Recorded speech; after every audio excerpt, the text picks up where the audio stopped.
اقرأ كتاب الله ترق جنانه وتنل عظيم الأجر والغفران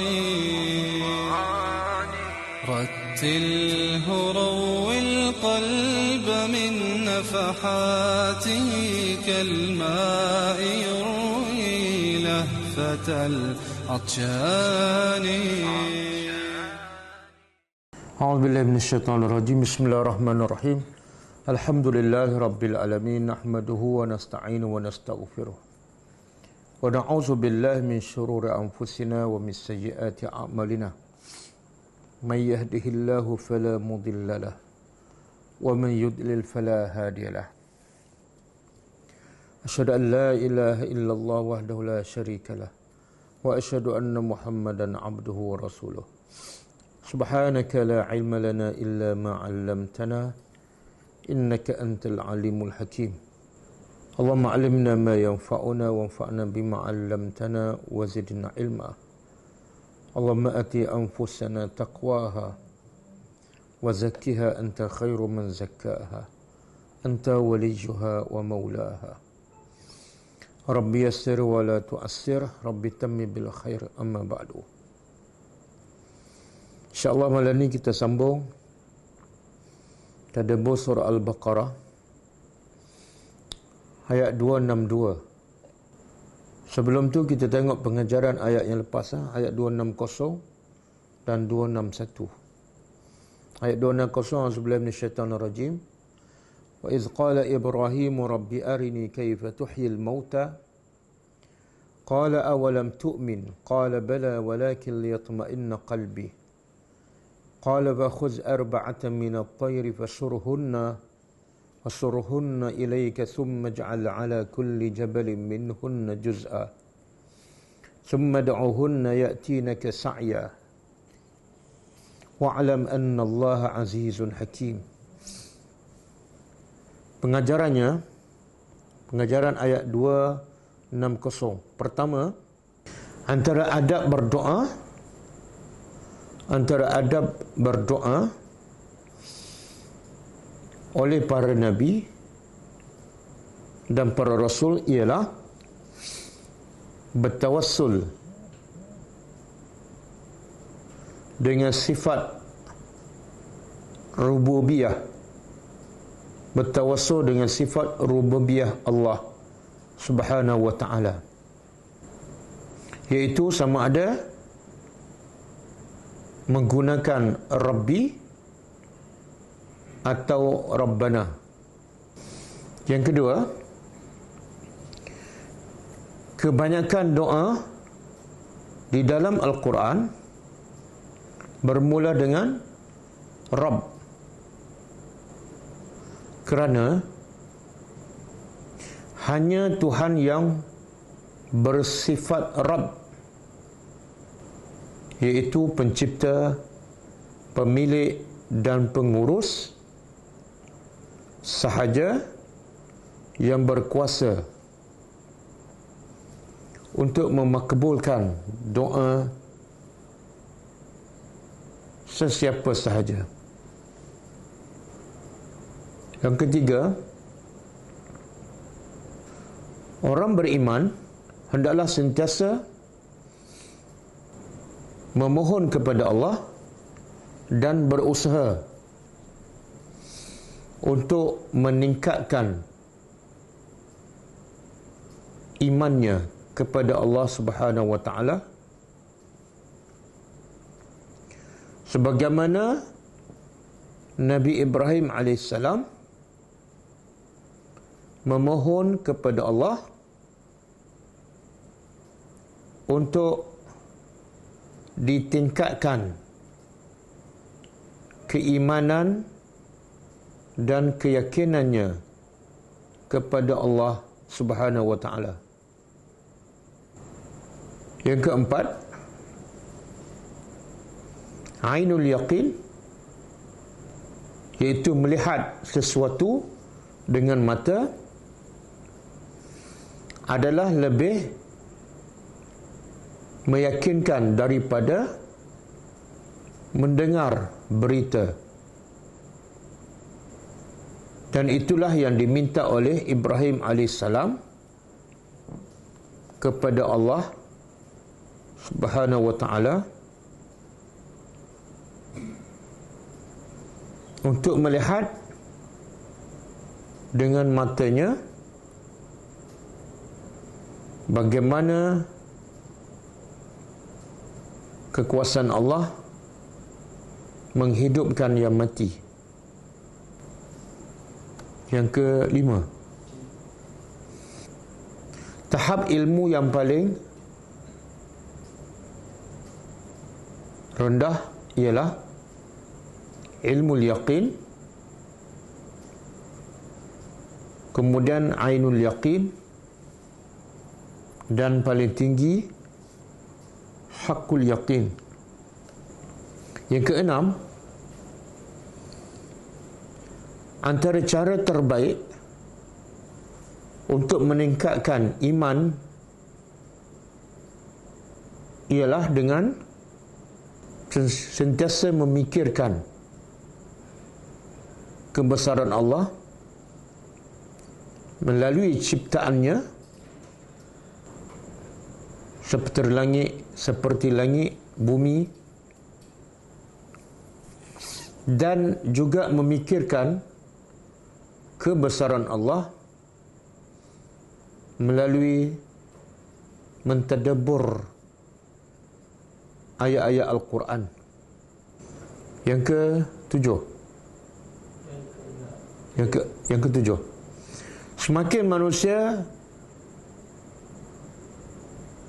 mengenali Allah dan menghayati tanda-tanda kebesaran Allah, semakin imannya mantap dan keyakinannya kukuh. Yang ke-8, iman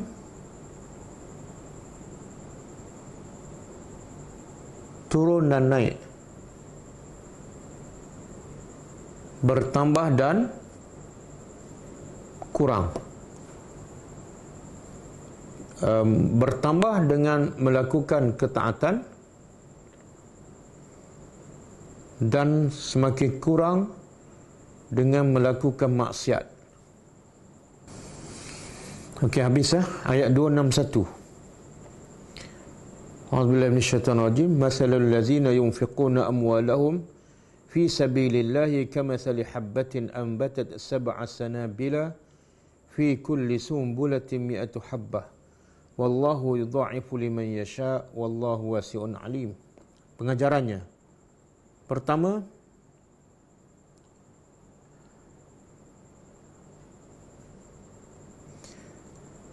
membuat contoh sesuatu yang tidak nampak dengan perkara yang nampak dengan mata adalah salah satu gaya bahasa Al-Quran supaya ia lebih mudah difahami.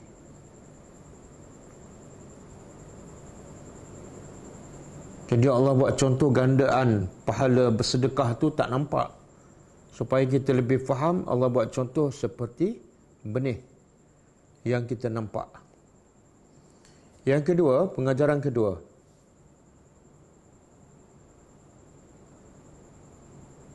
kelebihan infak pada jalan Allah iaitu digandakan ganjaran pahalanya 700 dan berlipat kali ganda lagi, bergantung kepada keikhlasan penginfak.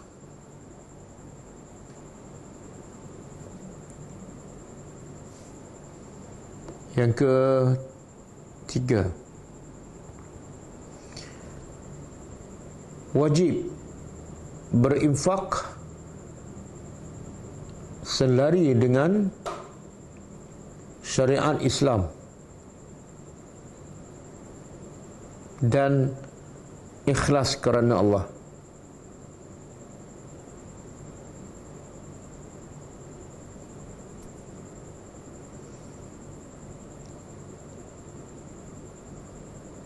Iaitu daripada harta yang halal kepada mereka yang betul-betul memerlukan,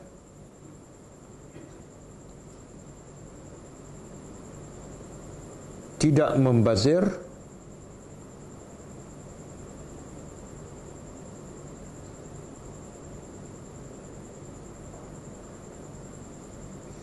dan tidak mengungkit selepas infak.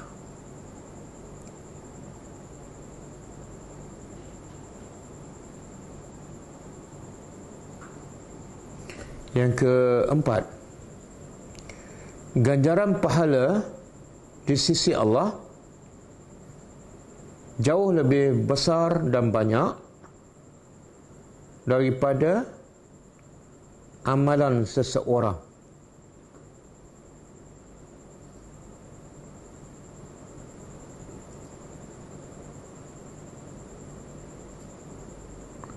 Kerana Allah memberi balasan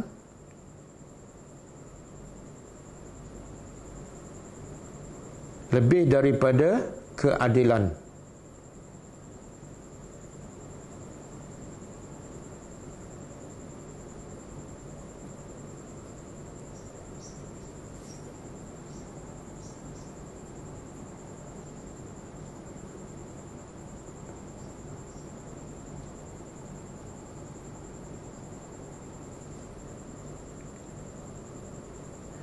Yang kelima, yang terakhir, orang yang berakal akan sentiasa menginfakkan hartanya pada jalan Allah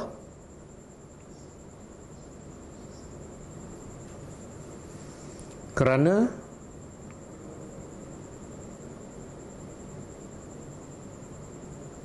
ganjaran pahalanya akan berlipat kali ganda di akhirat,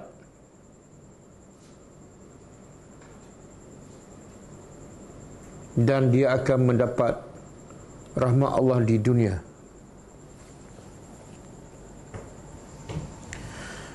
Okey, kita sambung ayat seterusnya.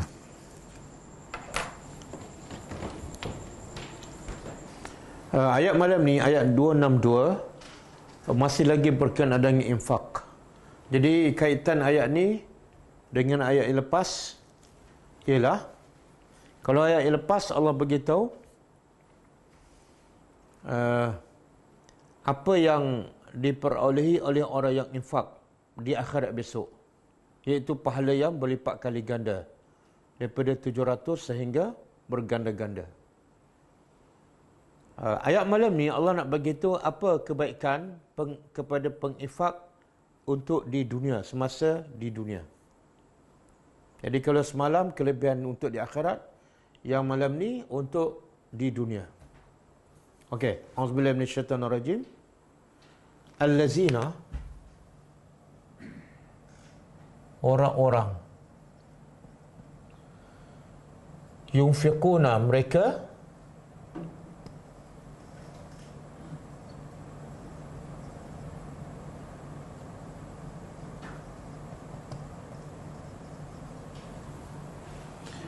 menginfak amwalahum,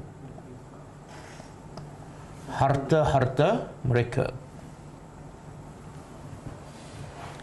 Tengok Allah guna, bila infak Allah guna fi'il mudhari', yunfiqun fi'il mudhari'. Fi'il mudhari' menunjukkan apa? Sentiasa. Jadi pengajarannya apa? Allah beritahu Sifat orang beriman ialah bila infak bukan bermusim. Yunfiqun sentiasa. Bahkan nanti kita akan belajar satu ayat lagi, mungkin lepas 2-3 ayat lagi, orang beriman yunfiquna bil laili wan nahar, siang dan malam. Sirran wa alaniyah, sama ada secara rahsia ataupun terbuka. Dan dalam surah Ali Imran, Allah sebut sifat ahli surga ialah yunfiquna fis sarra'i wad dharra. Mereka sentiasa menginfakkan harta ketika senang dan susah.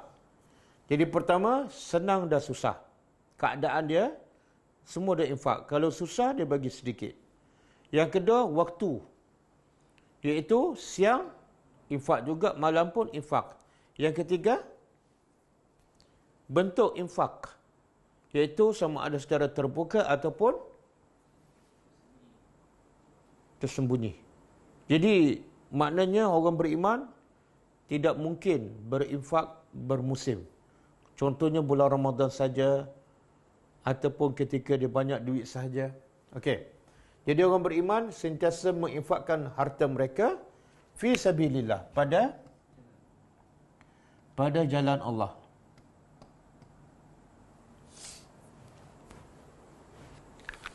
Pada jalan Allah kita dah sebutkan. Apa maksud pada jalan Allah? Tengok Allah sebut infak harta mereka pada jalan Allah. Allah ulang, semalam dah sebut kan? Masalul ladzina yunfiquna amwalahum fi sabilillah. Malam ni Allah ulang lagi. Menunjukkan apa? Pertama, Allah nak beritahu yang penting ketika infak, niat. Betul-betul kerana Allah. Yang kedua, apa yang kita infak tu kena pastikan dia untuk menegakkan agama Allah. Kemudian yang ketiga, yang Allah redha. Kadang-kadang kita infak untuk sekolah yang mengajar benda bid'ah, Allah tak redha, bukan fi sabilillah. Kadang-kadang kita sponsor untuk cetak buku, tapi buku tu wirid entah daripada mana tak tahu, bukan fi sabilillah. Okey. Habis fi sabilillah apa dia? Apa-apa saja termasuklah berperang ataupun berdakwah ataupun penulisan buku yang tujuannya untuk menegakkan agama Allah, untuk meninggikan kalimah Allah. Boleh berlaku dalam semua bentuk. Berperang, berjihad, berdakwah, menulis, mengajar. Saya dengar satu ceramah daripada Syekh Suria. Dia kata Mahat Al-Fatahu Al-Islami di Damsyik, dia ditaja oleh harta wakaf lah. Dia tak pungut derma, tapi orang kaya wakafkan. Jadi ramai pelajar-pelajar luar yang pergi belajar kat situ. Dan ada salah seorang pelajar daripada Juzur Al-Qamar. Dan ada syekh yang sponsor dia belajar semasa di Syria. Kemudian bila dia balik ke Juzur Al-Qamar di negara dia, dia buka sekolah agama dan pelajar dia ada 7,000. 7,000 pelajar. Siapa akan dapat pahala ni? Yang sponsor seorang pelajar ni. Sebab 7,000 pelajar ni dibuka oleh seorang pelajar yang ditaja oleh seorang syekh. Itu fi sabilillah. Jadi ramai orang kita infak, tapi dia tak fikir apa yang terbaik. Infak apa yang terbaik? Infak apa yang pahalanya berganda? Infak apa yang pahalanya lepas mati jariah? Kan? Kadang-kadang dia masuk tabur masjid. Kan? Suka pergi masjid dia tabur. Masuk tabur masjid. Kadang-kadang dia panggil infak subuh. Setiap subuh dia masuk RM1 kan. Tapi duit tu ke mana? Kita tak tahu. Kadang-kadang masjid ni duit dah mewah dah. Duk buat makan, duk jamu, bagi duit pada ustaz. Kita duk bagi. Tapi akhirnya kesannya ke mana? Pelajar-pelajar yang belajar di masjid, orang-orang tua kan, akhirnya tak menjadi guru, tak menjadi pendakwah. Kan? Bahkan ia duk mengaji kuliah maghrib berpuluh tahun, sepatah ilmu pun kadang-kadang tak sampai pada anak isteri dia. Jadi rugi tak? Kita infak masuk tabur masjid, diguna untuk bayar pada ustaz, tapi tak melahirkan pelajar dan tak melahirkan guru. Bukan saya kata salah. Tapi kalau kita cerdik, kita pilih infak yang betul-betul fi sabilillah. Okey. Kemudian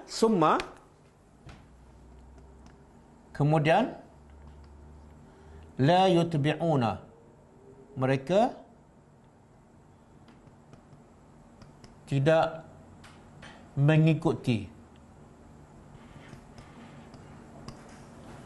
ma anfaqu, apa yang mereka infak. Lepas mereka infak, mereka tak ikuti selepas infak itu apa dia? Mannan. Apa makna mannan?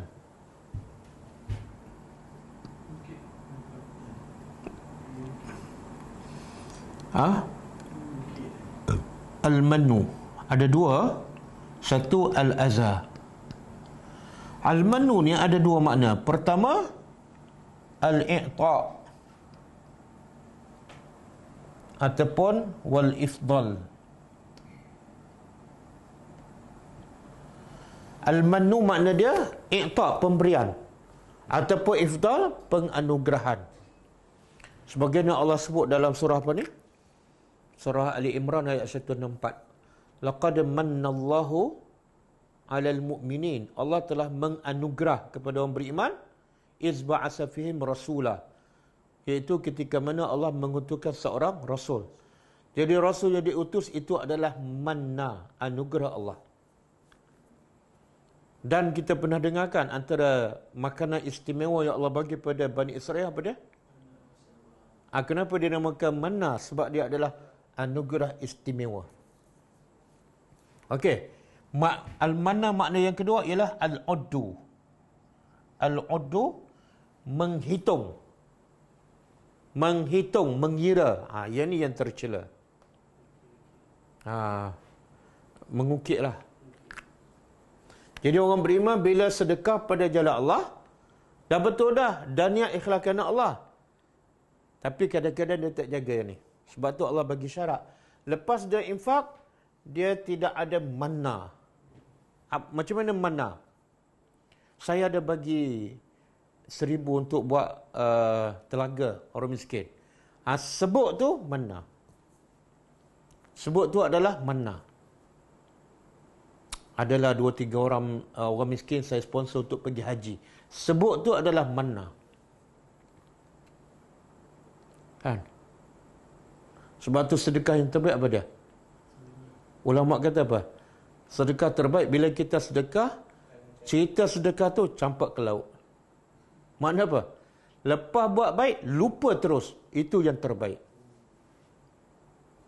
Sebab apa? Selagi kita ingat, selagi kita nak, tengok-tengok muka dia pula. Yo, kamu dah kaya sekarang.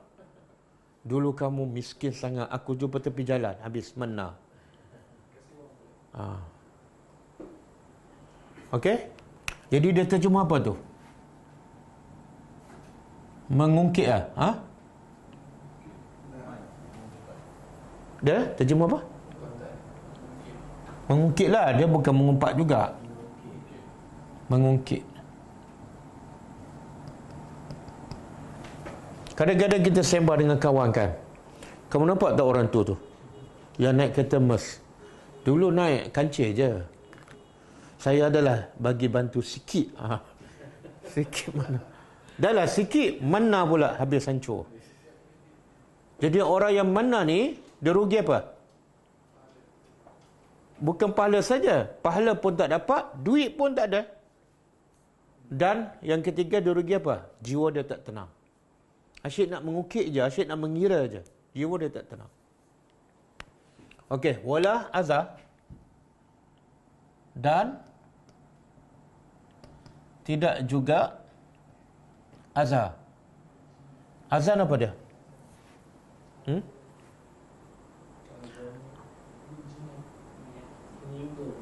Azan ni makna menyakiti.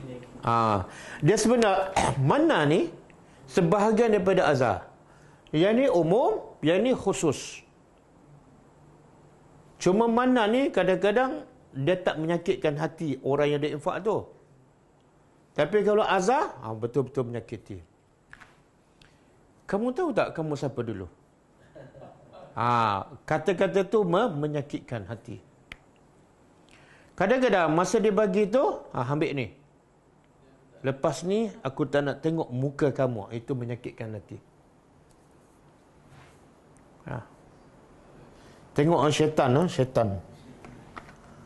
Syaitan pertama, apa usaha dia? Step pertama, jangan amal ataupun jangan infak. Dia akan hasut orang supaya jangan beramal soleh ataupun jangan infak. Okey? Kalau gagal, step kedua, amal ataupun infak tetapi riak. Terbatal daripada awal lagi. Kenapa beramalnya? Niat dia ialah untuk menunjuk. Viral masuk Facebook kan. Buat cek besar-besar. Lebih besar pada TV. Okey, step yang ketiga.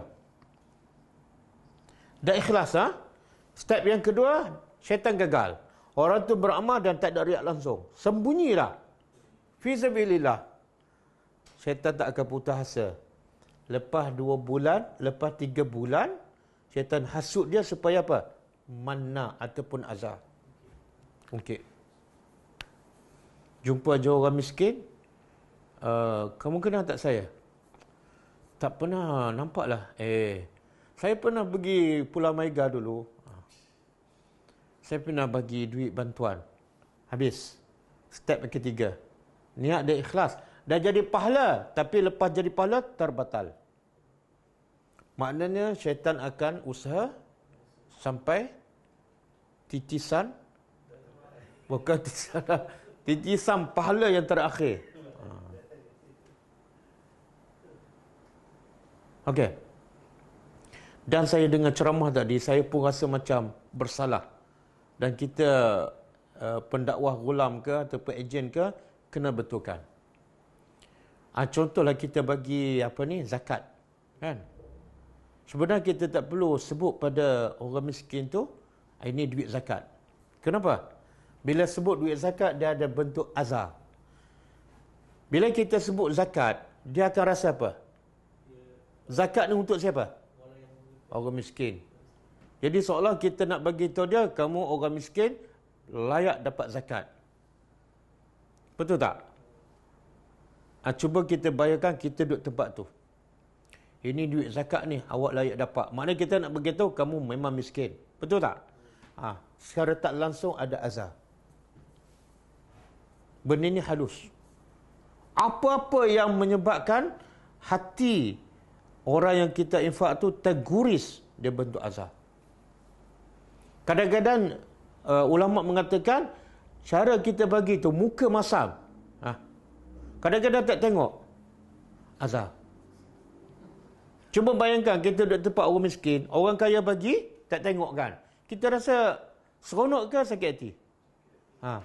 Mana orang kaya tu, antara orang miskin yang dapat duit dengan orang kaya yang bagi tapi pada ada azab, siapa yang untung?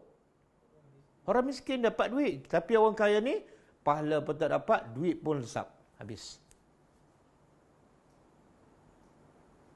Boleh? Jadi tidak syarat kita bagi pada asnah dan bagi tahu dia duit zakat, tak syarat. Habis nak cakap apa?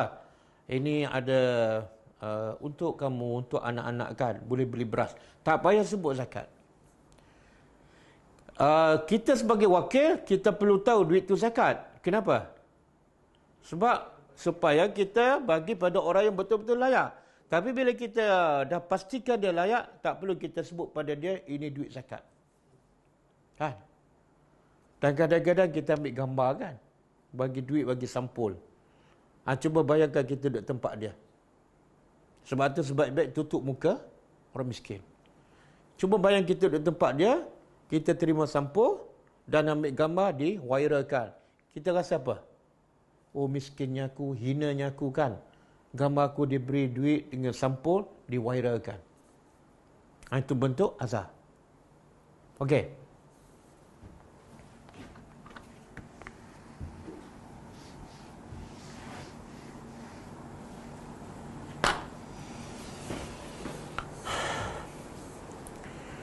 Okey, apa dia dapat ni? Satu, infak ikhlas kerana Allah dan selari dengan syariat Islam. Syarat kedua, selepas infak tidak ada manna dan tidak ada azab. Apa dia dapat? Lahum, bagi mereka, ajruhum, ganjaran mereka. Ganjaran mereka di mana? Inda, di sisi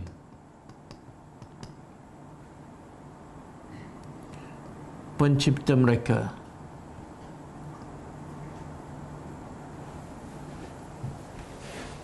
Subhanallah. Apa dia balasan pertama? Dia ajrun ni saya dah beritahu kan apa makna asal dia. Ajrun, apa makna asal? Upah. Pahala dalam bahasa Arab lain, pahala sawabun. Sawabun. Ini pahala. Tapi kadang-kadang Allah guna sawab, kadang-kadang Allah guna ajrun. Ajrun makna dia upah. Kenapa Allah guna perkataan upah?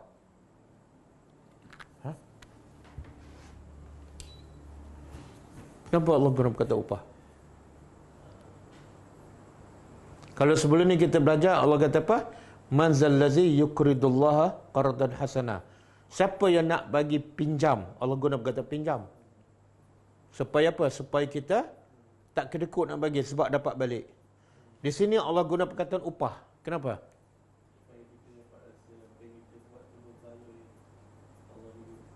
Kita kenapa sanggup pergi kerja, pergi pagi balik petang, kadang-kadang penat, letih kan, bayar tu lagi, bayar minyak. Tapi kita pergi setiap hari, kenapa? Sebab dalam kepala kita hujung bulan ada upah. Penat pun pergi lagi kan. Kadang-kadang OT lagi. Sebab manusia demi kerana upah dia sanggup buat apa. Jadi Allah nak beritahu, kalau kerja kat dunia, kamu sanggup buat apa saja demi nak dapat upah kat dunia yang bersifat sementara, maka yang nak bagi upah ni siapa? Allah sebut tu, inda rabbihim. Upah di sisi siapa? Dan dalam ayat ini Allah tak sebut. Ayat sebelum ni Allah sebut berapa? 700 dan berlipat kali ganda. Sebenarnya mana lebih baik? Allah sebut ke Allah tak sebut? Berapa? Kenapa? Lebih baik Allah sebut. Dia macam ni. Kalau saya ada 20 orang staf kan, saya begitu pada manager saya, okey, gaji semua staf ni kamu uruskan. Yang ni kamu nak bagi 1,000, dia nak bagi 2,000. Tapi ada seorang staf ni serah pada aku. Dan saya tak sebut gaji. Makna apa tu? Istimewa. Jadi sebenarnya yang Allah tak sebut tu lagi istimewa. Kalau sebut 700, dapat 700. Sebab itulah Nabi sebut kan, Allah sebut dalam hadis kursi, semua amalan anak Adam untuk dia kecuali puasa. Apa Allah kata pasal puasa? Wa ana ajzi bihi. Puasa aku sendiri akan balas. Berapa Allah tak sebut? Itu istimewa tu. Boleh? Dan ada satu lagi amalan yang pahala dia bukan setakat Allah tak sebut berapa, tapi Allah kata unlimited. Apa dia? Sabar. Kalau pahala solat Jumaat 27, pahala sedekah berapa? 700. Tapi kalau pahala sabar, jadi Allah nak bagi tahu, kalau kamu bagi RM10 kan, lepas tu kamu sembunyikan, kamu tidak ada mana dan azab, kamu dapat apa? Di sisi Allah, Allah sembunyikan. Rahsia. Makna besar sangatlah. Okey. Ini antara cara Allah nak mendorong hamba dia supaya infak. Iaitu pertama Allah bagi ganjaran di akhirat dan tak sebut berapanya. Kemudian, okey, itu kat akhirat. Kat dunia dapat apa? Kat dunia dapat apa? Wala khaufun, dan tidak ada rasa bimbang ataupun takut alaihim ke atas mereka, walahum dan tidak mereka sedih.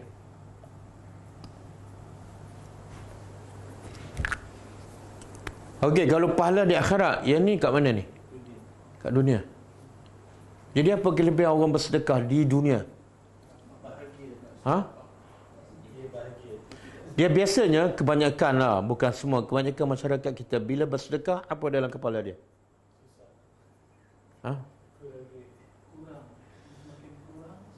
Dalam kepala dia, aku sedekah, semoga rezeki aku bertambah, kan?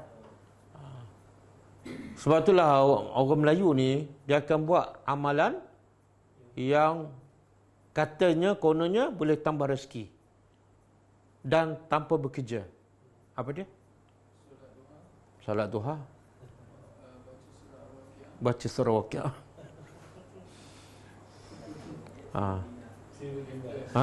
Tanpa layak 1000 dinar. Pemalas tapi nak rezeki banyak. Dia tak nampak ni. Sebenarnya rezeki yang terbaik bukan bertambah duit, bukan naik pangkat, tak. Rezeki terbaik ialah tidak ada rasa takut dalam diri dia dan tidak sedih. Apa beza takut dengan sedih?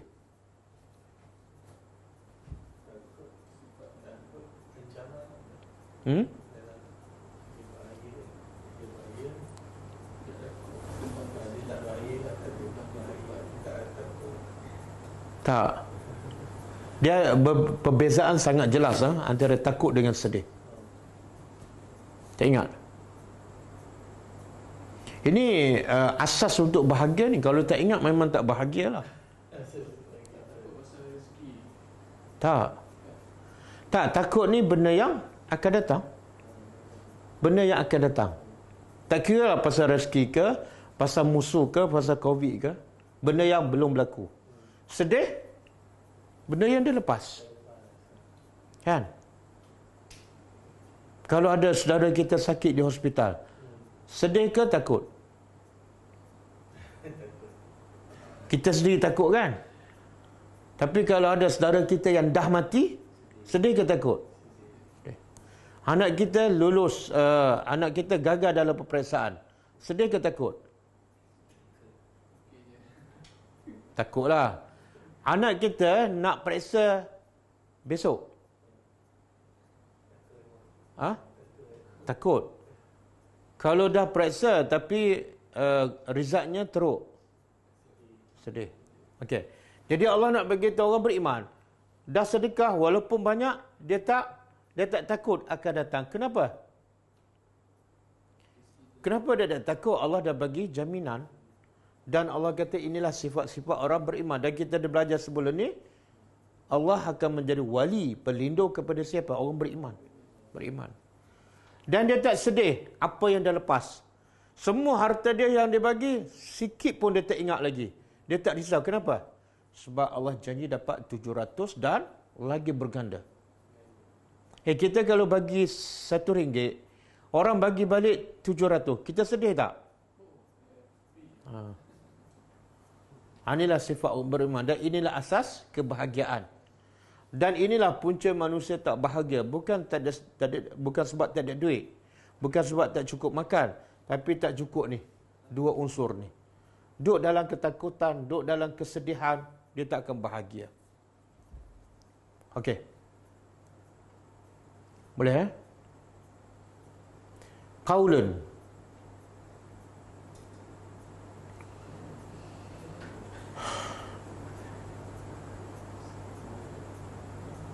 Sebab itulah ciri-ciri orang beriman. Bila dia infak, dia fikir tak nak simpan? Tak. Kenapa? Macam Nabi bila infak, dia bagi semua sekali. Ada satu kisah, Umar Ibn Khattab. Dia ada orang Arab Badui datang. Masa tu dia Amirul Mukminin. Umar Ibn Khattab Amirul Mukminin. Orang Badui ni bersyairlah, maksud dia lebih kurang. Wahai Amirul Mukminin, tolong pakaikan pakaian untuk aku, anak-anak isteri aku, anak-anak aku dan ibu kepada anak aku. Sebab kami orang miskin. Kalau Umar pun tanya, okey, kalau aku tak bagi, kamu nak buat apa? Kalau kamu tak bagi, aku jalan je lah. Okey, Umar tanya satu lagi soalan. Kalau lepas kamu jalan, aku tak bagi, kamu berjalan. Apa akan berlaku? La tus'alunna yaumal qiyamah. Engkau akan disoal oleh Allah Subhanahu Wa Taala. Dan kalau engkau tak bagi hak aku, engkau sama ada masuk neraka ataupun ke syurga. Bila dengar kata-kata itu, Umar menangis dan Umar bagi apa? Pakaian. Ya, biasa orang Arab ni pakai 2 lapis. Dia buka bahagian luar, dia bagi pada ni. Umar kata, aku bagi ni bukan sebab syair kamu yang sedap tu, tapi sebab yang kamu bagi tahu aku akan disoal di hari akhirat. Dan Umar kata, aku tidak memiliki apa-apa kecuali jubah ni je. Siapa tu? Amirul Mukminin. Jadi dia tak bagi ada sebab. Tapi bila kawan tu sebut akan disoal, yang dia pakai yang satu tu pun dia bagi. Jauh tak? Kita tak bagi sebab tak ada ke atau sebab rasa yang ada pun belum cukup? Jauh kan? Okey.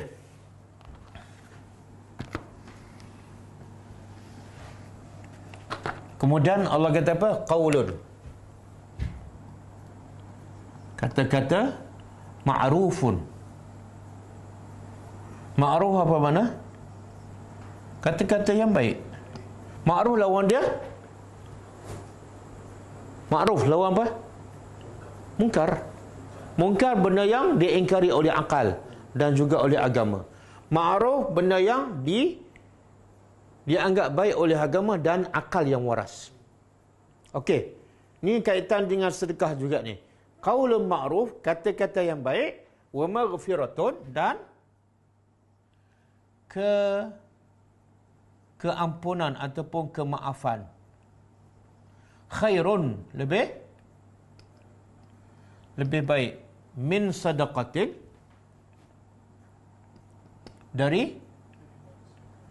daripada sedekah yatba'uha, yang diikuti oleh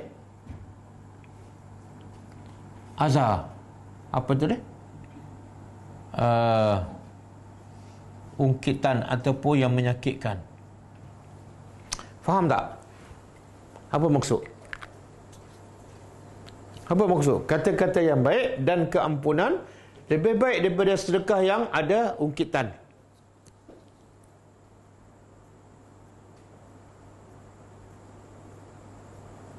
Apa dia? Kata baik itu lebih baiklah daripada kita kepada penerima itu, daripada kita memberi dan kita mungkin. Contohlah, kita nak bagi pada orang miskin RM50 kan?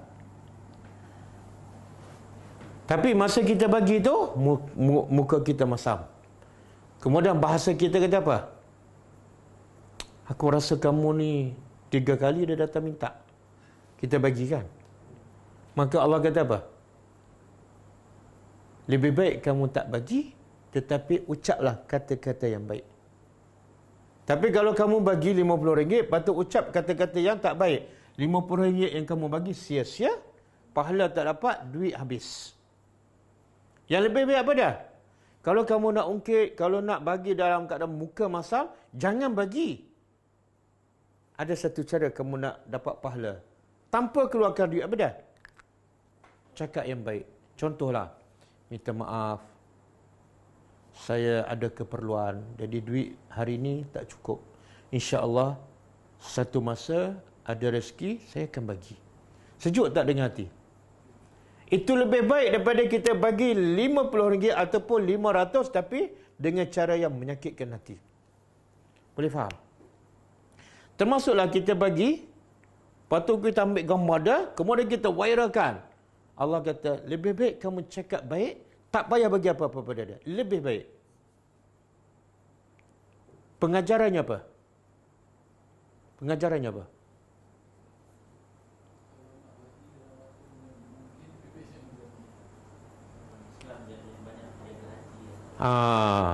Sebenar orang fikir, kebanyakan orang fikir apa dia? Manusia lebih memerlukan duit, makanan. Tak. Manusia yang paling utama perlukan hatinya dijaga. Berapa ramai yang diberi duit tapi hatinya dikuris. Tak bahagia hidup dia. Kenapa? Sebab dia dihina. Ada makan, ada pakaian, rumah dibaiki, tapi hati dia sangat sakit kepada orang kaya, kan? Sebab apa? Tulis kat depan tu. Rumah ini disembah oleh Datuk Sipulan-Sipulan, kan? Itu menyakitkan hati dan memalukan dia. Sebab tu Nabi sebut sifat orang beriman apa dia? Sifat orang Islam. Kalau saya tanyalah, apa definisi orang Islam? Boleh jawab tak?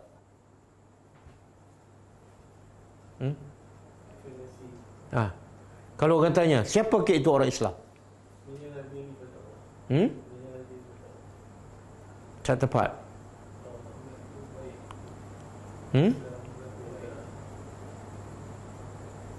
Berlaku baik. Baik macam mana?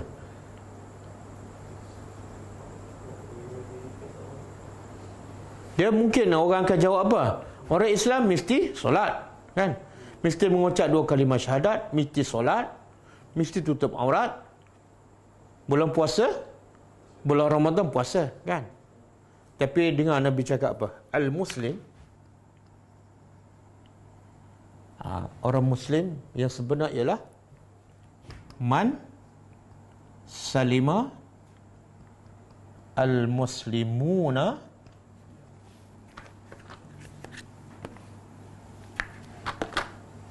min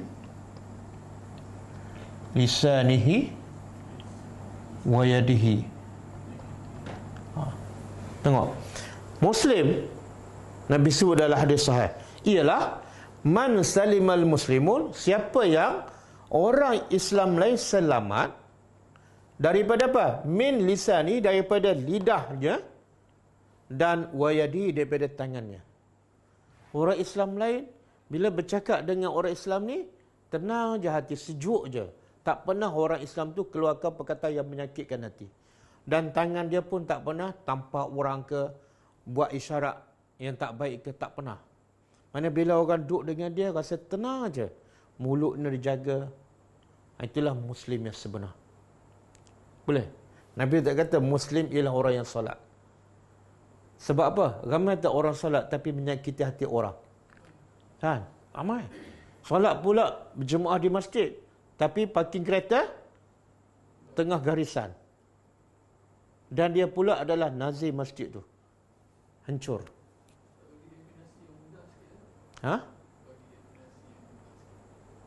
Makna Muslim ialah tak pernah menyakitkan hati orang, sama ada dengan lidah ataupun tangan. Ini Azani, ya. Azani.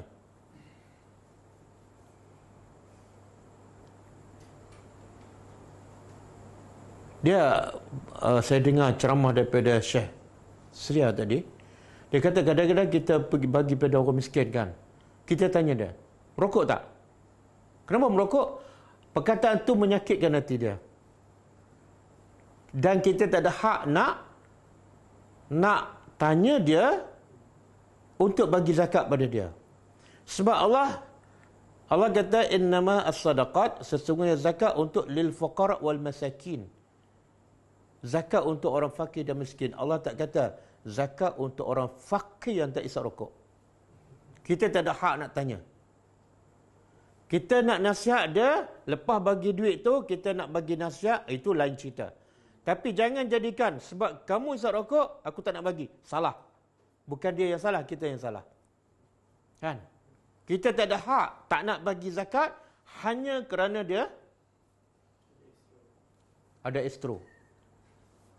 Rupa-rupa estro tu dah lama dah putus wayar, kan? Nampak ni? Tengok Nabi bagi ni. Sebab tu Nabi sebut dalam satu hadis, perkara yang paling besar dan paling banyak yang memasukkan manusia ke syurga. Apa dia? Sebab utama manusia masuk syurga apa dia? Salat? Bukan. Haji? Bukan. Nabi kata husnul khuluq. husnu al-khuluq wat taqwa. Dua. Akhlak yang baik dan takwa. Ustaz, kenapa tak ada solat? Dia kalau solat yang betul, lahirlah akhlak yang. Jadi akhlak yang baik ni sebenarnya lahir daripada solat yang betul. Tapi tidak sebenarnya yang solat, akhlak yang betul. Ramai tak orang yang solat kan? Bila jumpa orang miskin tak senyum. Itu menyakitkan hati orang miskin. Boleh kah? Jadi kita sebagai pendakwah, khususnya staf gulam ke, ejen ke, tolong jaga ni kan. Kadang-kadang kita jumpa orang miskin dengan muka masam. Tama-tama pergi 2-3 kali kan. Kamu ni tak berubah lagi. Aku tarikkan bantuan kan. Banyak lagi kena belajar. Tengok, kita belajar benda ni berlaku dalam masyarakat kita, berlaku dalam diri kita. Dari mana kita sedar? Daripada belajar fardu ain. Kalau kita belajar bab solat, tak jumpa ayat ni, betul? Kalau kita belajar bab puasa, tak jumpa bab akhlak ni. Dan ingat tak satu hadis yang sahih, Nabi kata, bila ditanya pada Rasulullah, ada orang wanita yang solat malam banyak, sedekah pun banyak, dan puasa sunat pun banyak. Tapi dia menyakiti jiran ni, menyakiti jiran, azab. Nabi kata apa? Solat dah okey, puasa dah okey, sedekah dah okey. Satu je penyebab utama manusia masuk neraka, akhlak buruk.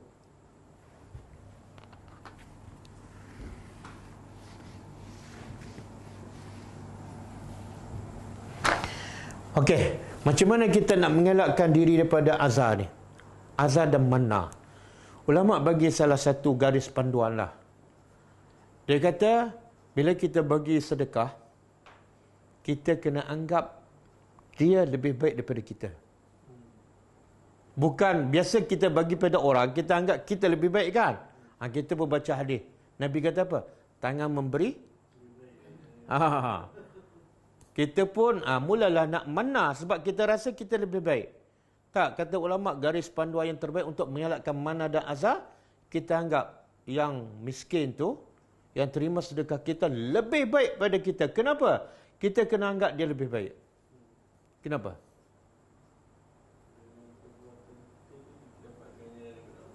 Satu, sebab dia terima zakat. Katalah kita bagi RM1, kita dapat berapa? 700. Dari mana kita dapat 700? Sebab dia terima. Jadi kita kena bersyukur pada dia, sebab kamu terima, aku dapat 700. Kalau kamu tak ada, ataupun kamu tak terima, aku tak dapat. Terima kasih. Boleh? Dan kita dapat apa lagi ni? La khaufun alaihim wa lahum yahzanun. Dan kita juga dapat satu lagi, nikmat yang besar juga, bila kita suka bantu orang. Apa dia? Ketenangan kat sini. Ada satu lagi yang Nabi sebut dalam satu hadis, irhamu man fil ardi yarhamukum man fis sama. Irhamu, kasihanilah ataupun rahmatilah, man fil ardi, siapa yang di bumi, maka siapa yang di langit, iaitu Allah, akan merahmati kamu. Bila kita bantu pada orang miskin, kita rahmat kepada dia, dan kita dapat apa? Oh, itu lagi besar tu. Satu lagi hadis Nabi kata, ar-rahimun yarhamuhumullah. Siapa yang suka rahmat kepada orang, Allah akan rahmat padanya. Oh, besar tu. Sebab tu jangan batalkan rahmat Allah dengan kita ada mana dan azab. Jangan. Susah tu kan. Tama-tama kita pergi tempat jauh, penat, muka nak senyum susah. Tengok pula orang miskin pakai seluar pendek, isap rokok kan. Nak bantu ke tak? Nak bantu ke tak?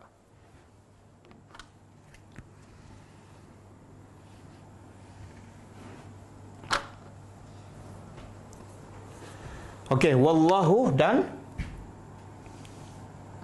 Allah ghaniyun, maha kaya. Halimun, maha apa mana penyentul?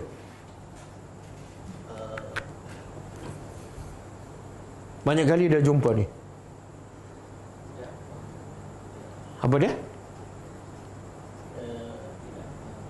Tidak. Halimun mana Allah menahan azabnya kepada siapa yang layak diazab. Dia beza dengan sabar. Sabar ni kadang-kadang dia tahan balas orang yang buat jahat.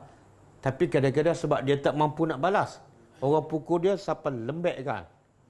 Dia kata tak apa, saya sabar, saya tahan je. Bukan sebab kamu sabar, tapi kamu dah lembek tak mampu nak balas. Tapi Halim, Allah berkuasa nak balas, tapi Allah tahan. Supaya apa? Supaya hamba dia diberi peluang untuk bertobat. Okey, apa kaitan dua sifat ni dengan kisah infak? Ayalah kenapa Allah sebut dia kaya setelah Allah suruh hambanya infak.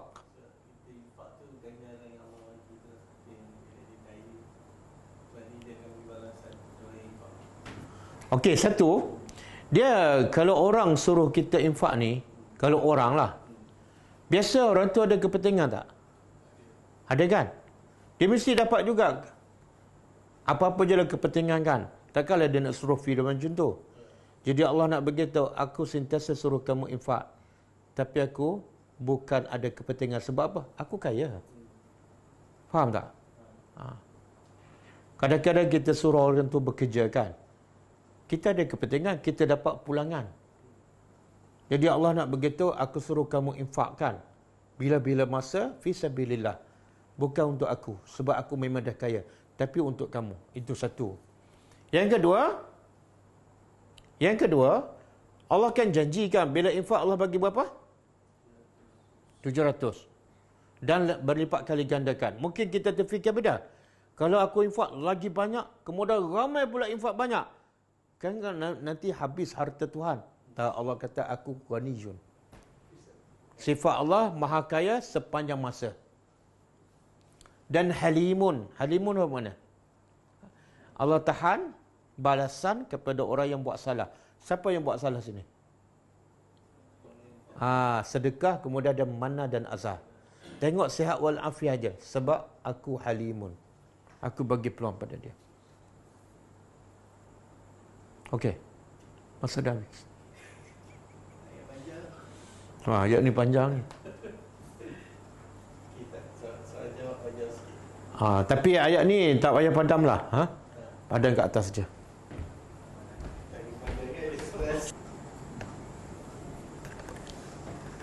Tapi ayat ni okey, sebelum kita masuk soal soal jawab, kita baca sikit satu dosa yang dianggap biasa.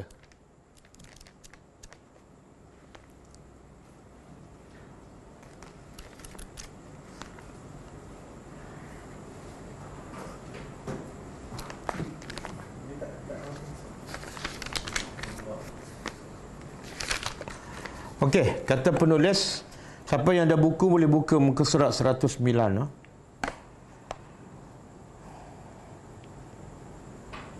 Dosa yang ke-39. Qala al-musannif hafizahullah, iaitu dosa minum arak walaupun hanya setitik. Allah berfirman, a'udzubillahi minasyaitonirrajim, innamal khamru wal maisiru wal ansabu wal azlamu rijsum min amali syaitan fajtanibuhu la'allakum tuflihun. Maksudnya sesungguhnya minum arak, berjudi, berkorban untuk berhala, mengundi nasib dengan panah, semua itu adalah perbuatan keji dan termasuk perbuatan syaitan. Maka jauhilah perbuatan itu agar kamu mendapat keuntungan. Ayat Al-Ma'idah, ayat 90 surah Al-Ma'idah. Jadi kata penulis, perintah untuk menjauhi adalah salah satu dalil paling kuat tentang haramnya sesuatu. Allah tak kata jangan minum, Allah kata jauhi. Menunjukkan benda tu, kalau dekat pun tak boleh, minum lagi tak boleh.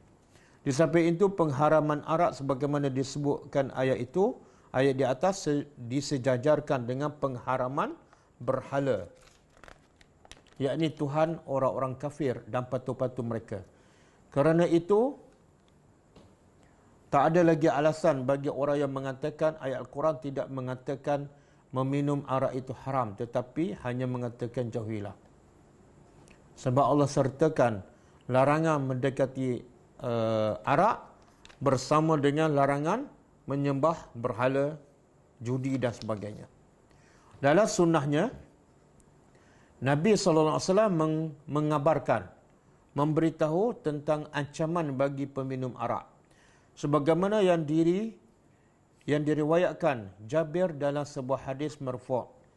Inna 'ala Allahi azza wa jalla ahdan liman yashrabu al-muskira an yasqiyahu min tinatil khabal. Qalu ya Rasulullah wa ma tinatul khabal? Qal araku ahli nar atau asaratu ahli nar. Maksud dia, sesungguhnya Allah azza wa jalla telah memiliki janji untuk orang yang meminum arak yang memabukkan, iaitu Allah akan memberinya minum daripada tinatul khabal. Jadi sahabat pun tak tahu, sahabat bertanya Rasulullah, wahai Rasulullah, apakah itu tinatul khabal? Maka baginda menjawab, iaitu cairan kotor yang keluar daripada tubuh penghuni neraka, ataupun nanah dan darah yang menjijikkan daripada penghuni neraka. Jadi orang yang minum arak dan tak bertaubat, di akhirat besok masuk neraka dan akan minum. Sebagai balasan akan minum cairan ataupun darah dan nanah daripada ahli neraka. Dalam hadis marfu' Ibnu Abbas meriwayatkan, man mata mudminun khamrin laqiyallaha wa huwa ka'abidi wasan. Barang siapa meninggal sebagai peminum arak, maka ia akan bertemu Allah dalam keadaan seperti penyembah berhala. Subhanallah. Wali'azubillah. Jadi Allah, Nabi kata, peminum arak ni sama taraf dengan penyembah berhala. Dan ada satu hadis sahih, Nabi kata ada 3 golongan. Allah tak bercakap dengan dia. Yang kedua, Allah tidak melihat, tidak memandang mereka. Tidak memandang tu ada azab tu. Kadang-kadang bapak kita kata apa? Aku tak nak tengok muka kamu. Itu adalah azab. Jadi Nabi kata 3 golongan yang Allah tidak akan bercakap dengan mereka, tidak akan memandang dan tidak akan mensucikan mereka. Dan bagi mereka azab yang pedih. Siapa? Apa? Peminum arak yang tegar. Yang kedua, anak yang derhaka pada mak bapak. Yang ketiga, perempuan yang menyerupai lelaki. Ada riwayat lain, salah satu yang Allah tak bercakap, Allah tak pandang, Allah tak akan sucikannya ialah salah satu apa dia ni? Al-Mannan. Dalam hadis lain, Al-Mannan, iaitu orang yang memberi, kemudian ada manna. Dia suka ungkit. Ungkit ni kadang-kadang selepas sebulan, kadang-kadang selepas tahun, kadang-kadang lepas 10 tahun.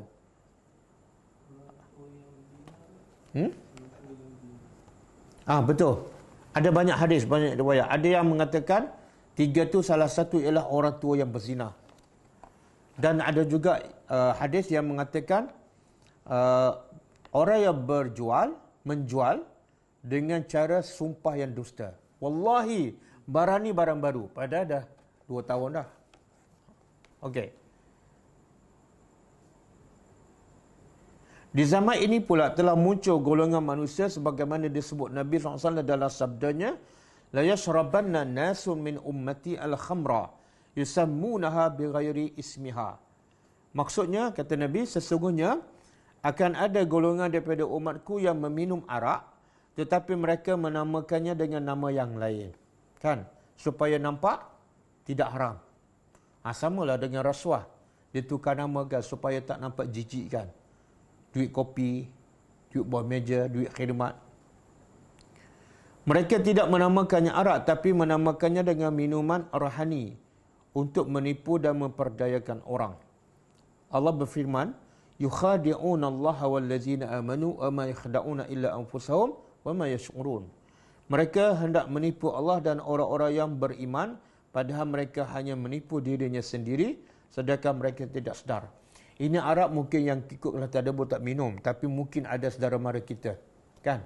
Saudara mara kita, kenalan kita yang minum, tolong sampaikan. Jadi kalau nak minum arak boleh, tapi sabar. Tunggu masuk syurga. Arak yang tidak memeningkan dan tidak memabukkan. Syariat Islam telah memberikan definisi agung tentang arak sehingga membuat jelas masalah dan memotong tipu daya, fitnah dan mempermainkan orang-orang yang tidak takut pada Allah. Definisi itu adalah sebagaimana sabda Nabi SAW. Jadi nak tahu arak apa dia? Nabi beritahu, kullu muskirin khamrun wa kullu muskirin haramun. Setiap yang memabukkan adalah khamar. Dan setiap yang memabukkan adalah haram. Walaupun nama apa sekalipun. Nama tak penting. Yang penting apa? Memabukkan. Kadang-kadang anggur, dia simpan lama-lama, bila minum memabukkan, arak lah tu. Jadi setiap yang merosakkan akal dan memabukkan hukumnya adalah haram. Sedikit ataupun banyak. Juga meskipun namanya berbeza-beza. Sebab pada hakikatnya, minumannya tetap satu dan hukumnya telah diketahui oleh umum. Yang terakhir ini merupakan wejangan, amaran daripada Nabi SAW kepada peminum arak. Saya baca terjemahan. Kata Nabi, barang siapa yang minum khamar, arak dan mabuk, maka solatnya tidak diterima selama 40 hari. 40 pagi. Dan jika ia meninggal, maka ia akan masuk neraka. Kalau meninggal dan tak sempat bertaubat. Tetapi kalau dia bertaubat, Allah terima taubatnya. Dan setelah bertaubat, dia minum kembali arak, maka solatnya tidak diterima lagi 40 hari. Kemudian jika meninggal sebelum bertaubat, masuk neraka. Tapi kalau dia bertaubat kali kedua, Allah terima taubatnya. Tapi lepas taubat, dia minum lagi, maka Allah tidak akan terima lagi ibadatnya selama 40 hari. Lepas tu dia bertaubat lagi, Allah terima. Dan last sekali, kalau dia tak sempat bertaubat kali terakhir, maka Allah memberinya minum daripada radghatil khabal dalam bahasa Arab pada hari kiamat. Sahabat bertanya, apakah itu radghatil khabal? Maka baginda menjawab, cairan kotor yang keluar daripada tubuh penghuni neraka.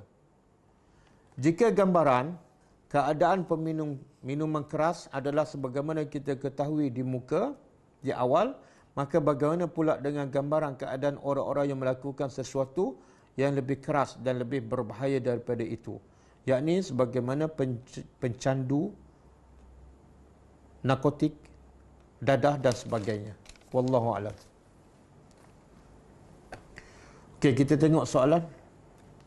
Kalau saya bersolat dengan anak umur 11 tahun dengan 9 tahun, bolehkah saya niat makmum dan adakah dikira berjamaah anak perempuan? Yang bertanya lelaki perempuan? Perempuan. Anak yang jadi imam 11 tahun dan 9 tahun itu perempuan.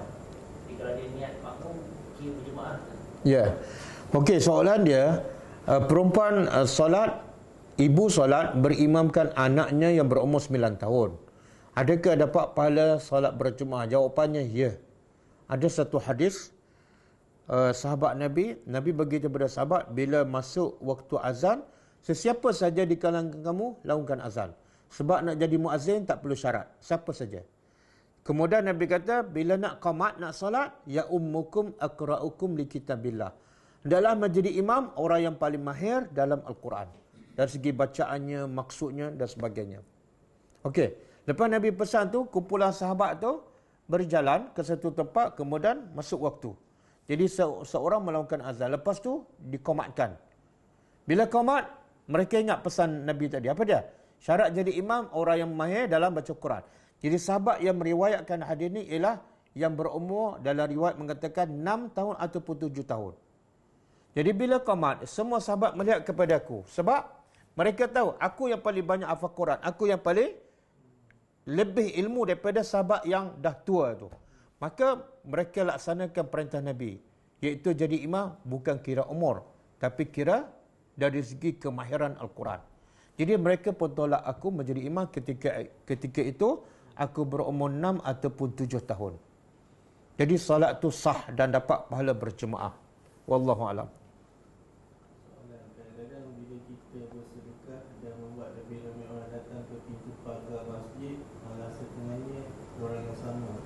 adakah kita dituntut untuk bersedekah tetapi dalam masa yang sama menggalakkan mereka untuk terus meminta sedekah? Kita bersedekah, dan bila kita bersedekah menyebabkan orang semakin ramai datang meminta. Dia ada satu ayat dalam surah Baqarah kita belum belajar. Adakah kita boleh bagi semua kepada yang meminta? Tak. Jawapannya tidak. Allah sebut dalam surah Baqarah yang insya-Allah kita akan tadabbur nanti, iaitu yang patut kita bagi yang betul-betul miskin. Yang kedua, yang betul-betul tak mampu bekerja. Sama ada dia tua ke, dia cacat ke, ada penyakit ke, bagi. Allah kata apa? La yastati'una darban fil ardi. Mereka tak mampu bekerja, tapi mereka tak meminta. Orang macam ni yang paling utama diberi. Adapun badan sehat, umur masih muda, meminta, Islam tak menggalakkan kita bagi. Bila kita bagi, sebenarnya salah pendidikan, salah konsep. Seolah kita mendidik dia supaya terus meminta dan terus bergantung pada orang, bukan bergantung pada Allah Subhanahu Wa Taala. Okey? Jadi nak bagi kena tengok orang juga. Kalau muda, kalau sihat, jangan bagi. Tapi bagi apa? Jangan bagi duit, tapi bagi ilmu, bagi nasihat, supaya dia bekerja dan bergantung kepada Allah. Wallahu a'lam. Bagi kumpulan NGO yang membuat kutipan sumbangan untuk membantu orang susah, kemudian menyiarkan gambar-gambar semasa menyalurkan sumbangan sebagai bukti kutipan sumbangan sampai kepada yang membutuhkan, adakah dibolehkan? Dia sebenarnya kalau kita tunjuk gambar, kita bagi duit yang diinfak oleh orang ramai kepada asnaf dan kita tutup muka, okey, tak ada masalah. Sebab dia tidak mengaibkan, sebab orang tak kenal pun. Tetapi yang lagi baik apa dah? Jangan siarkan langsung walaupun gambar yang tak nampak muka. Dan penginfak ni yang terbaiknya bila dia infak, yang terbaik apa dah? Dia kata okey, saya serah pada awak, terserah pada kepada siapa yang layak kamu nak bagi, terserah. Saya tak nak ambil tahu dah. Jangan syaratkan. Lepas infak tu, ambil gambar dah hantar pada saya. Bila dia bersyaratkan, kadang-kadang dia menyusahkan NGO tu. Dan yang kedua, kadang-kadang menyebabkan dia rasa macam ada bentuk apa? Manna. Aku nak tengok ni, duit yang kau bagi telah diagih dengan betul ataupun tidak. Jadi dia pun ada bentuk manna. Dia nak tahu, kan? Sebab tu saya kata ulama mengatakan sedekah yang terbaik bila bagi je lupa. Dia dapat pahala. Dalam satu hadis sahih, seorang sahabat dia sedekah duit, dia letak kat masjid untuk diagih pada orang miskin. Dan anak dia pergi ke masjid ambil duit tu. Bila bapak dia tahu, bapak dia cakap pada anak dia, aku sebenarnya letak duit di masjid bukan untuk kamu, untuk orang lain. Anak dia jawab apa? Aku memang layak, aku orang miskin. Bergaduh apa semua, jumpa Rasulullah. Apa? Dengar jawapan Nabi. Nabi kata kepada bapak ni, kamu telah dapat pahala sedekah kamu. Walaupun siapa saja ambil. Dan Nabi cakap pada anak, kamu berhak mendapat sedekah itu walaupun daripada bapak kamu. Sebab anak tu miskin. Boleh faham? Jadi dua-dua pihak kena betulkan. Pertama, penginfak. Jangan bagi kemudian mensyaratkan. Saya nak tengok gambar apa semua. Kadang-kadang menyusahkan. Dan kadang-kadang menyebabkan mengaibkan asnaf. Kan? Dan NGO pula jangan kadang-kadang over pula, kan? Yang penginfak tak minta pun, dia sibuk nak ambil gambarkan. Jadi kalau boleh elakkan tak ambil gambar langsung, lagi bagus. Dan kalau perlu juga ambil gambar sebagai bukti, tutup muka lah. Wallahualam. Kalau ada yang dalam page Ulama Dakwah, mungkin lepas ni tak ada lah, tapi kita dah mula tutup muka kan? Kan? Dah tutup muka kan? Wallahualam. Ustaz, salahkan perempuan bertudur berlambut pendek seperti lelaki, bukan kerana untuk menjumpai lelaki, tetapi untuk senang diurus dan mudah wanita. Tak, yang dilaknat oleh Allah. Allah dalam satu hadis, Nabi berkata, Allah melaknat perempuan menyerupai lelaki. Menyerupai macam mana ni? Makna cara pakaian, cara bercakap, cara berjalan, dan orang nampak lah. Tapi kalau dia berambut pendek, dia pakai tudung, tak ada siapa nampak pun.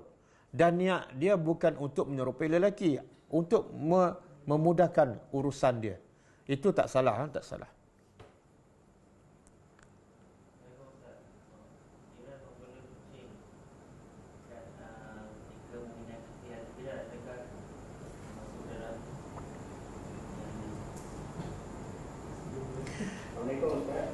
Okey, sekejap.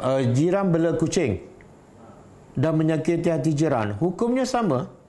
Jiran tu termasuk yang dimasukkan dalam hadis Nabi, wanita yang solat malam banyak, sedekah banyak, puasa banyak, tapi menyakiti jiran. Umumnya menyakiti dengan apa tak penting, yang penting jiran sakit hati. Kadang-kadang letak sampah, kadang-kadang kucing dia berak depan rumah jiran.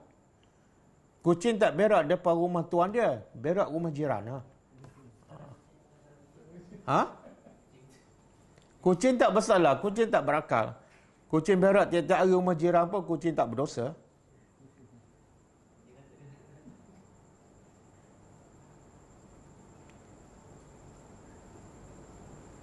Assalamualaikum Ustaz. Waalaikumsalam warahmatullahi. Saya nak bertanya sikit pasal Nabi Muhammad SAW dalam Al-Quran ada Sallallahu alaihi wasallam. bahawa dia tidak mengetahui sebarang perkara gaib. Ya. Malah ada salah satu surah saya lupa, dia ada cakap, sesungguhnya sekiranya aku tahu benda gaib, aku akan melakukan perkara kebajikan banyak-banyak. Saya lupa surah apa. Ya. Tapi dalam surah Al-Jin ada menceritakan tentang interaksi antara Nabi Muhammad SAW dengan jin. Ya. Ada jin tu di alam gaib. Maknanya Nabi ada akses juga lah ke alam gaib. Tak. Okey, Nabi tak tahu benda gaib. Yang Nabi tahu tu bila Allah yang memberitahu. Termasuklah orang munafik. Orang munafik ni pada zahirnya Islam. Jadi munafik ni dia dalam hati. Jadi Nabi tak tahu kecuali yang Allah bagi tahu. Okey. Nabi berinteraksi dengan jin. Jadi soalnya jin tu gaib. Saya nak beritahu masa jin mendengar Nabi membaca Al-Quran dan akhirnya jin yang kafir itu beriman kepada Allah. Masa tu Nabi tahu tak jin tu ada dan mendengar? Nabi tak tahu. Sebab tu Allah sebut dalam surah Al-Jin ayat pertama, Qul uhiya ilaika, katalah wahai Muhammad, telah diwahyukan kepada engkau bahawa ada sekumpulan jin yang sedang mendengar Al-Quran. Nabi tak tahu. Allah bagi tahu telah diwahyu pada engkau bahawa ada sekumpulan jin yang mendengar. Itu satu. Yang kedua, kadang-kadang jin ni berupa jin gaib, tapi kadang-kadang berupa manusia. Macam yang kita belajar kelebihan surah ayat kursi. Kan Abu Hurairah menjaga zakat kan? Nabi wasiatkan dia jaga makanan zakat tu. Dan ada seorang lelaki yang datang mencuri. Sebenarnya siapa tu? Jin. Dia berupa orang. Jadi mungkin Nabi berinteraksi dengan jin ketika jin berupa manusia. Wallahu a'lam. Waalaikumsalam. Ya.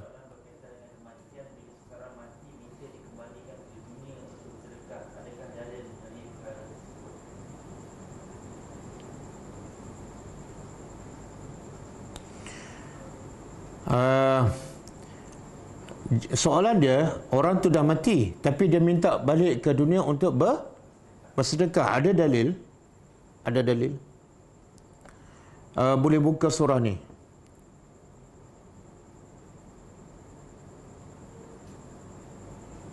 Surah Al-Mu'minun. Surah Al-Mu'minun. Surah 23.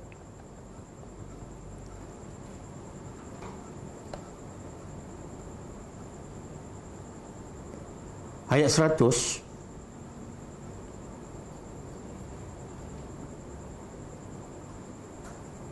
Okey, ayat ni Allah kata apa? Hatta iza jaa ahadahumul maut. Sehinggalah datang kepada salah seorang daripada mereka, iaitu orang kafir, datang kepada mereka kematian. Maka dia berkata, qala rabbirji'uni, wahai Tuhan, kembalikan aku semula. Kemudian la'alli a'malu salihah. Untuk apa? Semoga aku dapat beramal soleh. Ulama mengatakan amal soleh umum. Sedekah termasuk tak amal soleh. Jadi sebenarnya orang yang mati ni bukan setakat minta nak sedekah, tapi nak minta semua beramal soleh. Solat ke, puasa ke, solat sunat, sedekah dan sebagainya. Bila sebut amal soleh termasuk sedekah. Ini salah satu dalil bahawa semua orang yang mati minta nak kembali semula ke dunia untuk apa? Beramal soleh, termasuk sedekah. Dan juga dalam surah Al-Munafiqun pun ada Allah sebut apa dia? Wa anfiqu mimma razaqnakum min qabli an ya'ti ahadakumul maut. Allah kata, infaklah apa yang kami beri rezeki pada kamu sebelum datang kematian. Kenapa? Bila datang kematian, Allah kata apa? Laula akhartani, wahai Tuhan, lewatkan kematian aku untuk apa? Fa as-saddaqa, untuk aku bersedekah, wa akun minas salihin, dan untuk aku menjadi orang yang saleh. Itu juga dalil bahawa orang yang mati minta dikembali untuk bersedekah walaupun masa yang sekejap. Wallahu a'lam.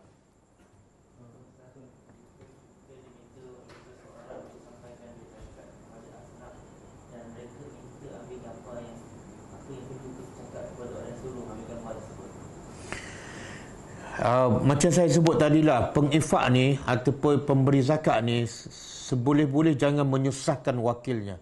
Sepatut dia menyenangkan. Nabi kata yasiru wala tu'asiru.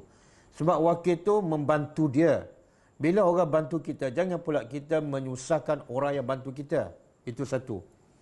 Yang kedua, kalau dia minta juga, kita sebagai wakil ataupun NGO, kita bagi tahu dia lah. Kita bagi didikan pada dia. Kalau abang yakin pada kami dan kami akan agih pada orang yang betul-betul layak, insya-Allah kami akan buatlah. Tapi pasal gambar tu, sebaik-baiknya kita tak ambil lah, sebab kadang-kadang ia mengaibkan orang miskin. Ia mengaibkan dan boleh jadi azab. Bila jadi azab, mungkin sedekah tu akan tak dapat pahala lah. Bagi nasihat kepada penginfak. Wallahu a'lam. Ustaz, ada yang kata minum arak tak sampai mabuk tak kira haram, dan juga kata dalam ubat-ubatan ada arak. Apa hujah bila kita bagi pada mereka yang katakan kita minum arak? Tak, dia hukum asal arak. Arak ni asalnya memabukkan. Maka balik pada hukum asal dia. Walaupun kadang-kadang minum tak memabukkan. Tapi jenis arak ni memang asalnya memabukkan. Kadang-kadang minum setengah gelas. Kadang-kadang dia tu memang dah setiap hari minum arak. Jadi dah biasa tak mabuk. Dia tetap haram. Sebab hukum asalnya memang memabukkan. Wallahu a'lam.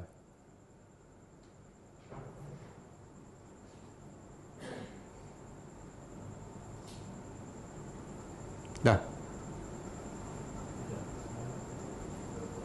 Ustaz, ada tak ayat yang menyatakan seseorang baik di hadapan orang tapi berbuat dosa bila bersendirian? Ada banyak ayat. Dia baik depan orang, kemudian buat dosa banyak. Allah sebut daripada awal lagi, surah Baqarah. Siapa dia? Allah bagi manusia pada 3 golongan kan. Pertama, orang bertakwa. Bertakwa ni baik depan orang dan di belakang orang. Zahir dan batin. Yang kedua, orang kafir. Orang kafir ni jahat depan orang dan di belakang orang. Yang ketiga, orang munafik. Munafik apa sifatnya? Baik depan orang dan jahat di belakang. Itu manusia tak lagi pada 3 jenis ni. Jadi memang ada dalil lah. Wallahu a'lam. Apakah kita niat ketika memberikan wang pada seorang guru yang memberikan ilmu tapi tidak meminta apa-apa bayaran, apakah kategori pemberian tersebut? Semula-semula? Apakah kita niat ketika memberi wang kepada seorang guru yang memberikan ilmu tapi tidak minta apa-apa bayaran, apakah kategori pemberian tersebut? Mana yang boleh, tak boleh tu? Tak, dia bagi duit pada guru yang mengajar. Dan guru tak meminta. Kan? Jadi apa, soalan dia apa kategori duit tu? Dia boleh jadi sedekah. boleh jadi sedekah, dan boleh jadi juga hadiah. Hadiah ni dia beza sedekah dengan hadiah. Sedekah ni lebih kita bagi pada orang yang memerlukan. Hadiah kita bagi kepada orang yang bukan memerlukan, dia tak perlukan, tapi untuk berkasih sayang, untuk merapatkan hubungan. Nabi sebut dalam satu hadis, tahadau tahabu. Salinglah kamu memberi hadiah supaya kamu saling berkasih sayang. Dan saya nak sebut satu, saya lupa tadi. Antara ciri-ciri orang beriman bila dia memberi ialah selain pada mana dan azar, Allah sebut dalam surah Al-Insan tentang sifat Al-Abrar. Bila dia bagi makan pada orang miskin ke, bagi apa bantuan, sifat mereka beda. La nuridu minkum jazaan wala syukura. Kami sedikit pun tidak nak daripada kamu jazaan, apa saja bentuk balasan, dan wala syukura, walaupun ucapan terima kasih. Makna apa tu? Kalau kita bagi bantuan pada orang miskin tak ucap terima kasih, sikit pun kita tak kecil hati. Sebab kita tak nak pun ucapan terima kasih. Yang kita nak apa dah? Rahmat Allah. Kita nak ganjaran pahala. Kamu tak ucap terima kasih, tak ada masalah, tak ada hal. Bila dia tak ucap terima kasih, kita kecil hati. Itu makna kita ada niat nak dia ucap terima kasih. Tak dapat pahala. Dan ni banyak berlaku dalam masyarakat kita. Jazaan apa saja bentuk balasan, termasuklah kata ulama, kita bagi duit pada orang, lepas tu kita kata apa? Tolong doa pada makcik lah. Makna bagi tu mengharapkan balasan. Apa dia? Doa. Doa pun sebenarnya tak boleh. Dia nak berdoa, tak nak berdoa, itu masalah dia. Tapi kita nak apa sebenarnya bila bagi sedekah? Kita nak pahala, kita nak doa. Jadi jangan bertukar pahala yang besar di sisi Allah dengan nilai doa. Nilai pahala lagi besar. Jangan kerana nak benda kecil iaitu doa, terbatal pahala kita. Jangan. Ini adab masyarakat kita banyak sangat ni. Panggil budak tahfiz suruh berdoa. Panggil makan suruh berdoa. Tak dapat pahala. Boleh. Kalau nak bagi makan, bagi makan. Okey. Wallahu a'lam.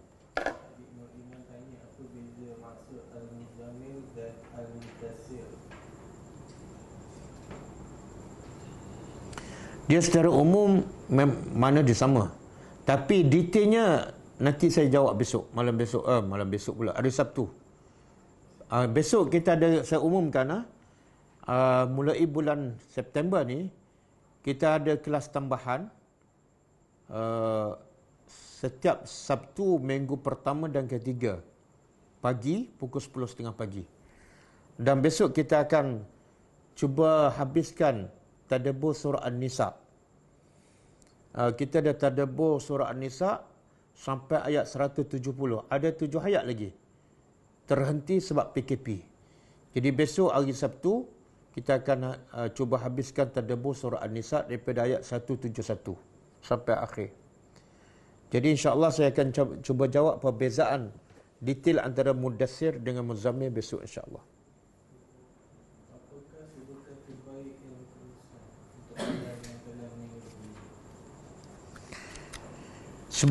Sedekah yang terbaik ialah sedekah yang pahala dia berterusan. Sedekah jariah. Seperti kita bina masjid, bina pergi untuk orang miskin, sponsor orang yang belajar sehingga dia boleh mengajar, dia buka sekolah apa semua. Tapi pastikan dia belajar itu ilmu yang sahih daripada Quran dan Sunnah. Okey. Saya nak umumkan juga di sini buku yang dicetak baru, bukan buku baru. Buku ni dah lama, iaitu Musibah adalah Nikmat kerana ia adalah rawatan ilahi. Kita ada buat penambahbaikan, cover dia pun baru, cover dia daripada student. Kemudian ada sedikit penambahbaikan. Jadi kita dah cetak baru siap hari ni. Berapa? Ada? Ha? 4.5. Okey, harga 4.5. Siapa nak sedekah, siapa nak beli dan sedekahkan kepada orang yang banyak ditimpa musibah, buku ni sangat bagus. Harga dia 4.5, boleh beli melalui Shopee, Ghulam online.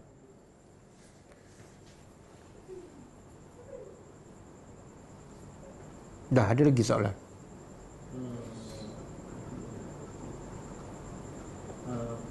Mohon Ustaz kupas lagi sikit dari surah Al-Munafiqun ayat terakhir.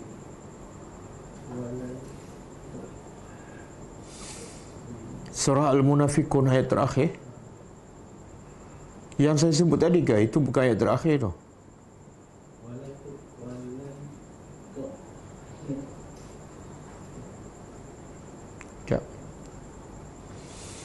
Ayat terakhir. Walan yuakhirallahu nafsan idza jaa ajaluha wallahu khabirum bima ta'malun. Ayat terakhir ni berkaitan dengan ayat yang saya baca tadi, ayat 10 kan. Allah kata infaklah harta yang kami beri pada kamu sebelum datang kematian. Kenapa? Sebab Allah tahu bila datang kematian semua nak minta dilewatkan untuk apa? Untuk sedekah dan amal solat. Maka ayat terakhir Allah kata apa?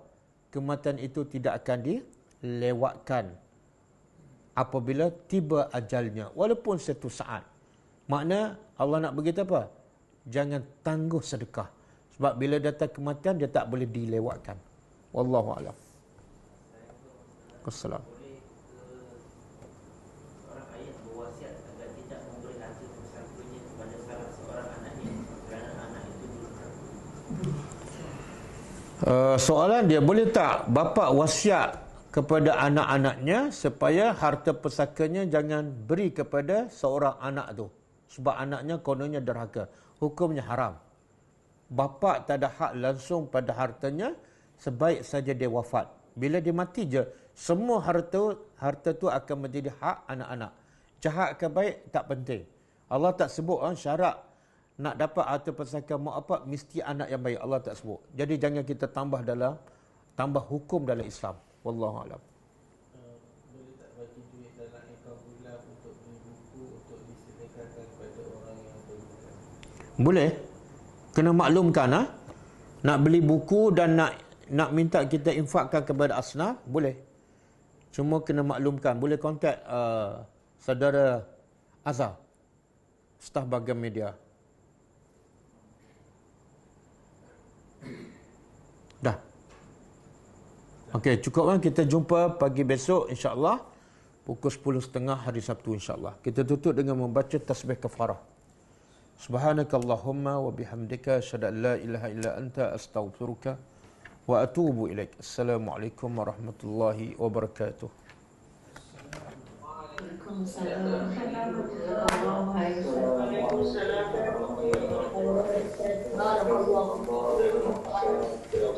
Sama-sama. كتاب الله ترقى جنانه وتنال عظيم الأجر والغفران.